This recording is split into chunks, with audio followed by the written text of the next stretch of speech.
Marley was dead, to begin with. There's no doubt whatever about that. The register of his burial was signed by the clergyman, the clerk, the undertaker, and the chief mourner. Scrooge signed it, and Scrooge's name was good upon change for anything he chose to put his hand to. Old Marley was as dead as a doornail, but so were Scrooge's chances of running into the ghosts of Christmas past, present, and yet to come. Rather, a dimensional anomaly caused a portal to open up in front of the old tightwad on his way to his office. Splitting the timeline in two, one Scrooge found himself on a distant planet. Before him stood a large blue horse-like creature, and on her back was a small orange figure, banjo in hand and large hat on his head, who introduced himself as Wonder. The other Scrooge landed in a curvy, bouncy and colourful town, inhabited by fuzzy humanoid creatures, not one wearing a frown. Scrooge looked down to see that he'd left two friends crushed, one a large orange fellow who was eating oat mush. In contrast was the other, more sprightly, yellow too, who welcomed the old sod with a fine how do you do. Both Scrooges, however, reply with "Bah, humbug," and the short, joyful members of both duos are caught off guard by Scrooge's demeanour, and take it upon themselves to turn their frowns upside down. But which Scrooge will end up with the more merry demeanour by the end of the night?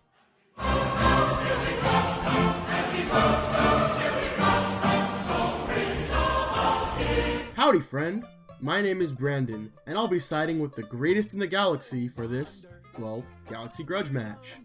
Off his namesake alone, Wander should have the advantage on this show, but I do have genuine points as to why he'd be more effective than Sam I Am in his dropping of the flavor hammer. Both of these two can put a smile on anyone's face, but only one is known for doing so on a galactic scale. Wander's adventures with his loyal steed and best friend Sylvia have taken him across solar systems, and have allowed him to interact with inhabitants from vastly different planets. Whether peaceful, hostile, violent, territorial, you get the deal.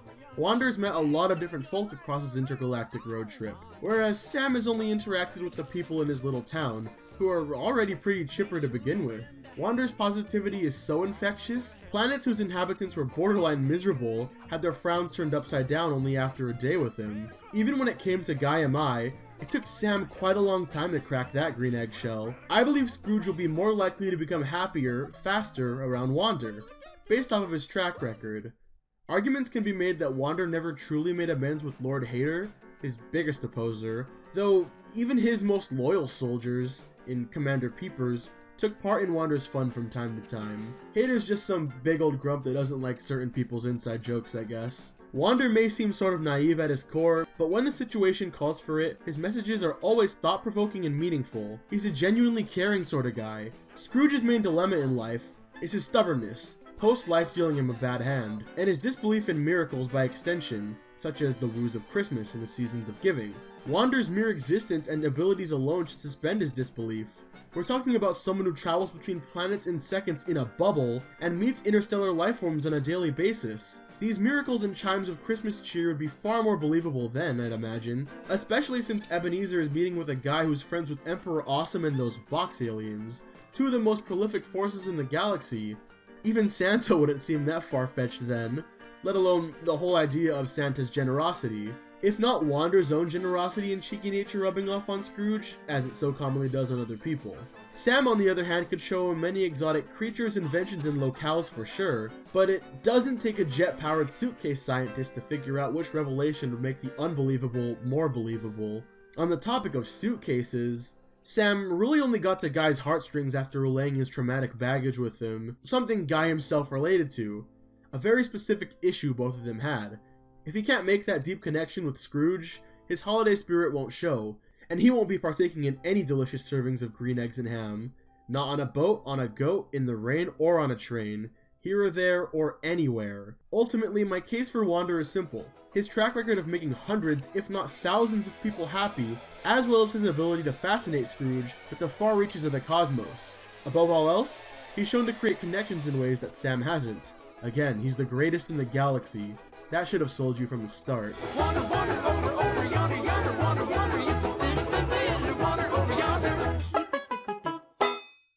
Hey guitar player, or I guess banjo player in Wanda's case, and after hearing a strong first argument from Brandon, it looks like I'm gonna have to work my magic. I'll jump right into things. Sam being a criminal for the longest time might seem like a point against him, but really think about it. Wanda was always pure of heart. Sam not only has his history as a criminal, but his mother leaving him at an orphanage. This means that Wanda cheering people up never comes from a place of sympathy, rather a place of empathy. Scrooge became so grumpy because Belle dumped him. Sam has gone through similar experiences. Wanda's been alone in the past, but I don't think he's ever had a loved one stripped away from him, and it's for sure never made him go into a life such as Sam's. More than one of the things that made Scrooge the way he is were family-based. Sam knows that like the back of his hand, so there's a decent amount in common here. Another issue is that Wanda, despite being from a light-hearted show, lives a pretty dangerous life. Sam and Guy did, but not really anymore. No one opposes them and they oppose no one. Wanda lives a life of jumping from planet to planet. Scrooge was freaked out by the reality warping abilities of the ghosts and overcame them. Yes,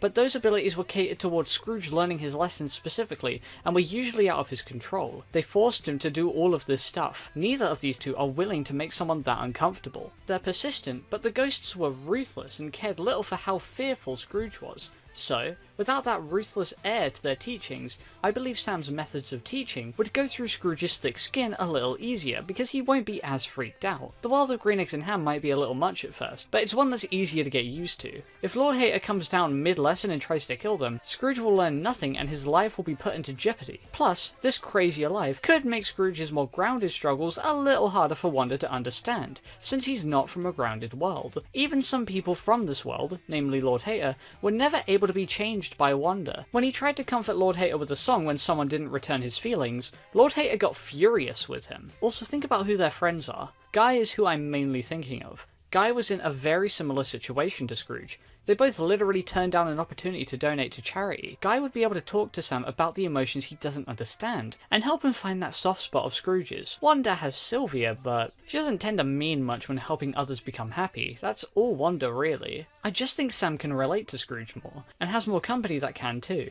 But now, I shall backflip off stage, and grant Brandon the spotlight once again.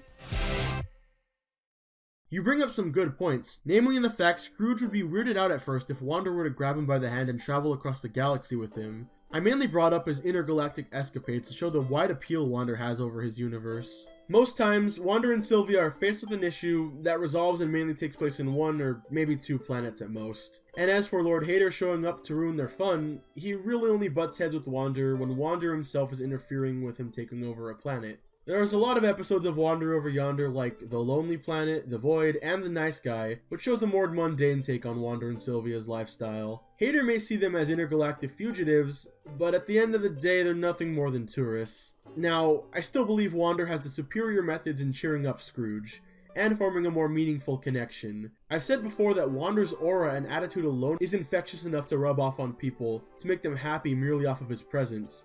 But he actually has methods to do the exact same things the ghosts of Christmas past, present, and future could do, all of his ability to find time bubbles. I don't think I need to explain how on the nose this is in terms of effectiveness. Or, if he wants to go a more natural route, he could show Scrooge planets with people who are far more miserable than he is. Hell, in the episode The Gift, Wanda and Sylvia deliver presents to everyone they know, even Hater. Scrooge could see how giving gifts on Christmas, put simply, makes people happy. At his core, Scrooge is not a bad person, just someone molded to the core after people treated him unfairly. I also feel like compared to Sam I Am, Wanda is less abrasive. Sylvia has always kept Wanda in check when he's gone overboard trying to make someone happy who clearly didn't want Wanda's help to begin with. But that's Sam's entire appeal. Guy wouldn't have given him the time of day had both of them not been responsible for the Chickaraff. You're arguing Sylvia wouldn't be as helpful compared to Guy am I, though she always sets Wanda straight. She could really level with Scrooge, being more a serious voice of reason. I know that's weird saying that about a blue horse, but Scrooge probably needs a little edge to cut back on all of Wanda's whimsy. For my last point, I'll bring up the episode The Gift one last time. Wanda basically works himself down to the bone to deliver gifts to even the most ungrateful, again like Lord Hater. If someone were to be unappreciative of Wanda's gifts, and if Scrooge were to see all the hard work our fuzzy-hatted friend had to go through, he'd likely stick up for him in the end.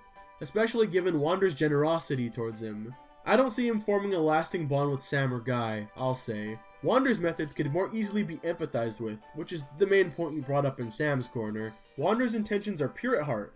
Not to say Sam's aren't, but Wander's intentions can more easily be conveyed to Ebenezer. It's true that Sam and Scrooge have dealt with similar trauma, but don't discount Wander being able to emotionally resonate with people either, as he's gone through similar things as well. With happiness and love literally pouring from every stretch of the universe, I think these Milky Way travelers will turn Scrooge into a man who embellishes on cookies and milk. We wish you all a Merry Christmas, but there's one more debate to unwrap under the tree. All things that you will see, and you certainly will be free if you wander over yonder, just you and me.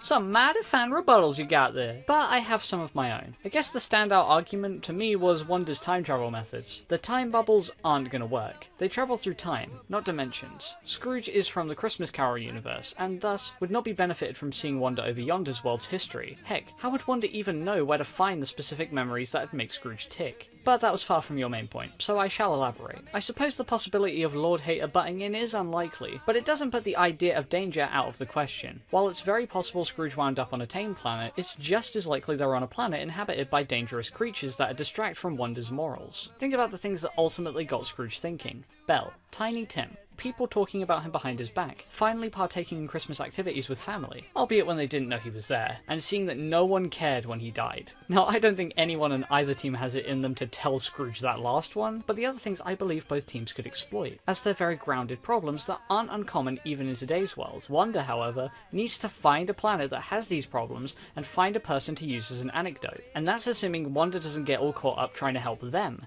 taking priority off of Scrooge, and more so trying to change the life and or heart of multiple people simultaneously. Meanwhile, Sam lives in a town not too unlike ours, and knows most of the people there. This is already a more relatable environment that Scrooge can project himself onto easier, but it's also one where these problems are likely commonplace. You can easily run into many of these problems in suburbia such as this. A specific example of something that got Scrooge was celebrating Christmas with others. I'm sure that Sam, Guy, Michelle and EB all already have some plans in place. The only difference I foresee is that no one will start bad-mouthing Scrooge himself, an eye-opening aspect of the book for sure, but I still think the methods of celebration Wanda partakes in are less likely to make Scrooge think, I should have got to that party. And if you think Scrooge would just ignore them and walk away, where is he gonna go? He's in a new world, he has no office, no house, and all that money in his pocket is useless, since this world uses Bruckles as currency. If 4 people let him into their house in the middle of winter, I think Scrooge would take that opportunity, as cold as he can be. For one last argument, I believe Scrooge will form a bond with Sam just as, if not stronger than the one he'll form with Wanda. Both Guy and Sylvia provide a more realist perspective, yes, but Michelle's worked with tight-fisted businessmen before, and Sam's past is one that could be genuinely relatable to Scrooge. Scrooge's own father distanced himself from him. This feeling of abandonment that Scrooge felt consistently throughout his childhood is one that Sam would resonate with, and potentially vice versa. Guy and Scrooge share many similarities too. These two simply have more in common with Scrooge, and the best way to teach Scrooge a lesson is to basically show him a metaphorical mirror. Let him analyse himself, and how he could better himself. And who's a better example of bettering themselves than this duo? Oh, also one last little point, mother issues have been known to resonate with old Christmas-hating fiends in the Dr. Seuss universe too. Wherever she's now, her eyes are still looking down at you, and wondering what's cooking. Okay, that's a less serious argument, but I stand by the rest. Between these two happy fellows, I think Sam could do it best. It will not be easy, likely told by Scrooge to scram, but perhaps he'll change his tune after he tries some green eggs and ham.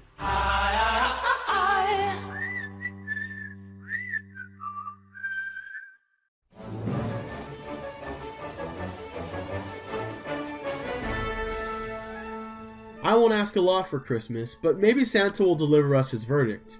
Or you all at home. That works too. If they'd like to make a comment, then they best go do it, and decrease the possibility of us never coming to a conclusion. There's also a poll, which is like our little extra ornament on the Galaxy Grudge Match tree. Which old man will end up with a heart more pure and true? We'll be sure to answer this question in this episode's part 2.